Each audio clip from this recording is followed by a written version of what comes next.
मित्रांनो, big boss Marathi हा show आता खूपच रंजक वळणावर येऊन पोहोचलाय। रोज नवनवे ट्विस्ट शो मध्ये बघायला मिळत आहेत। आता शेवटचा एक आठवडा शोचा बाकी राहिलाय, तेव्हा यंदाचा विनर कोण होणार ह्याचीच प्रेक्षकांना उत्सुकता लागून राहिली आहे।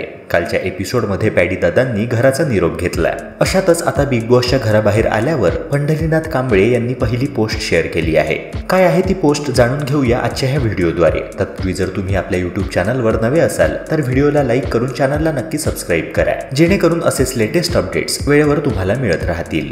मित्रांनो, पंढरीनाथ कांबळे यांनी 62 दिवसांनंतर बिग बॉसच्या घराचा निरोप घेतला। अगदी काही दिवसांवर येऊन ठेपलेल्या ग्रँड फिनाले पूर्वीच त्यांचं एविक्शन झाल्याने पॅडी दादा नाराज झालेत। मात्र स्वतःच्या म्युच्युअल फंड्स मधील 50 कॉइन्सचा वारसदार देखील त्यांनी सूरजला केलं। शिवाय सूरज चव्हाणचं पालकत्व देखील त्यांनी स्वीकारलं, ज्यामुळे प्रेक्षक त्यांचं भरभरून कौतुक करत आहेत। मित्रांनो, पंढरीनाथ कांबळे यांनी बिग बॉस मराठीच्या घराबाहेर आल्यानंतर एक व्हिडिओ सोशल मीडियावर शेअर केलाय, ज्यात पॅडी दादा हे ग्राफिक्समध्ये एखाद्या योद्ध्याप्रमाणे लढा देत असल्याचं दिसून येत आहे।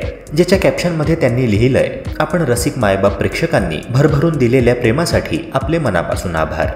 मित्रांनो, पॅडी दादांचं एविक्शन जरी झालं असलं तरी अनेक प्रेक्षकांनी ह्या एविक्शनवर प्रश्नचिन्ह उपस्थित केलं आहे, कारण प्रेक्षकांना बिग बॉसच्या ओपनिंग वोटिंग ट्रेंड्सबद्दल बऱ्यापैकी अंदाज होता।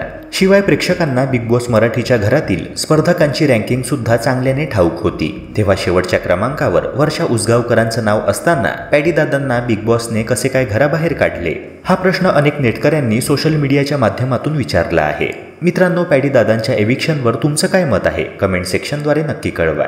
तसेच या व्हिडिओला लाईक करून चॅनलला सबस्क्राईब करायला विसरू नका। भेटूया पुन्हा एका नव्या व्हिडिओसह। जय हिंद, जय महाराष्ट्र।